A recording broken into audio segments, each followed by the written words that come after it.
大家好，欢迎观看居家101，我是阿杜。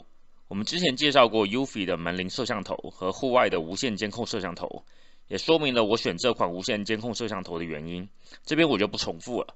各位如果对那部分有疑问，请看看我之前门铃摄像头和户外无线监控摄像头的视频。今天我们将会给户外的无线监控摄像头装上太阳能板，还有介绍 Eufy 室内的有线监控摄像头。那我们就开始吧。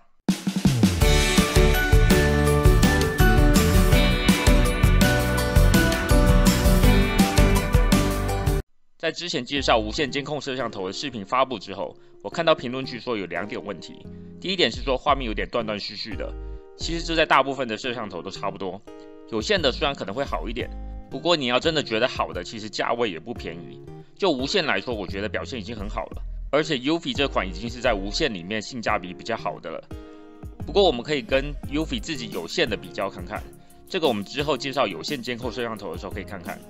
另一点是说，用一用要充电，肯定最后会受不了，这的确是个问题。尤其是像我这么懒的人，虽然拿个梯子来拿并没有很麻烦，而且1年大概就2到3次就够了，但是对我来说的确是总有受不了的一天，所以我买了这个摄像头的太阳能板，基本上就跟平常充电一样，只是电能是从太阳能板来。我在 Eufy 原厂的太阳能板跟非原厂的太阳能板中考虑了一阵子，最后还是决定试一试非原厂的，因为价钱差了3倍左右，就怕它最后不工作。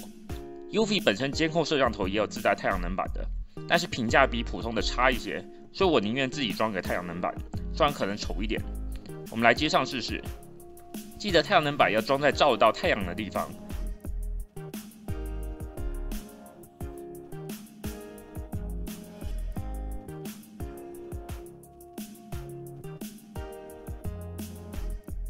还有一点，这个 App 的设定也需要改，我前几天没有改，发现其实并没有充电，然后我改了设定，把充电方式改成太阳能板，之后电量每天大概会增加个2到3%，之后充到100%之后，就一直维持在100%，大概1年左右都没有问题。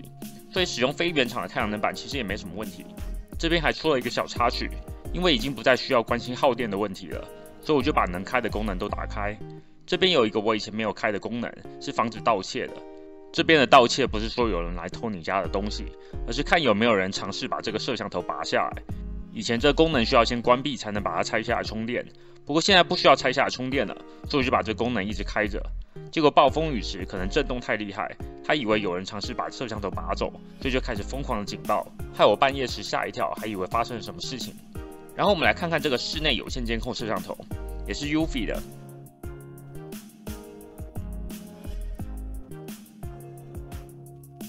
跟无线监控摄像头不一样，这个有线监控摄像头是把 microSD 卡直接插在摄像头上，户外版的它的储存器是分开的，这样才不会在外面一起被拔掉。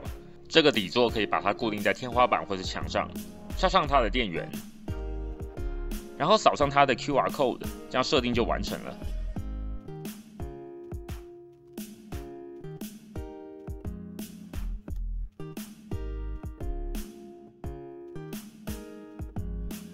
我们来看看开灯和关灯的效果。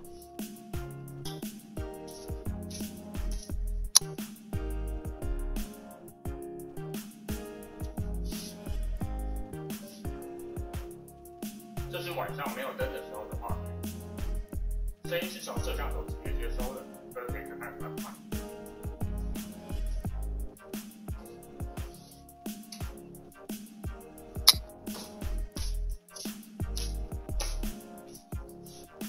这是早上录制的画面。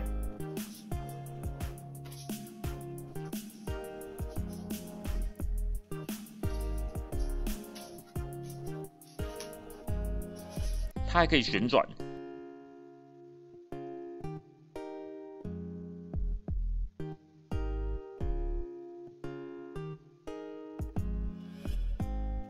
最后，我们来比对一下这个有线的监控摄像头，看它的画面连续性有没有比无线的好。我们可以看到，其实差不多。所以，就算摄像头内建储存器，然后也是直接插上电源，画面也不会变得比较好。如果你觉得这个画面不够好，那就真的只能多花一点钱买更好的设备。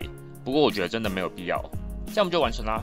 如果您觉得视频有帮助，请按赞、订阅并开启小铃铛，我会尽量更新各种居家建议，希望对大家有帮助。非常感谢，谢谢收看。居家101内容主要分为维修、维护、安装、升级、清洁以及产品使用的心得。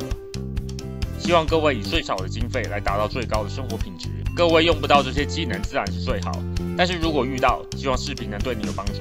谢谢。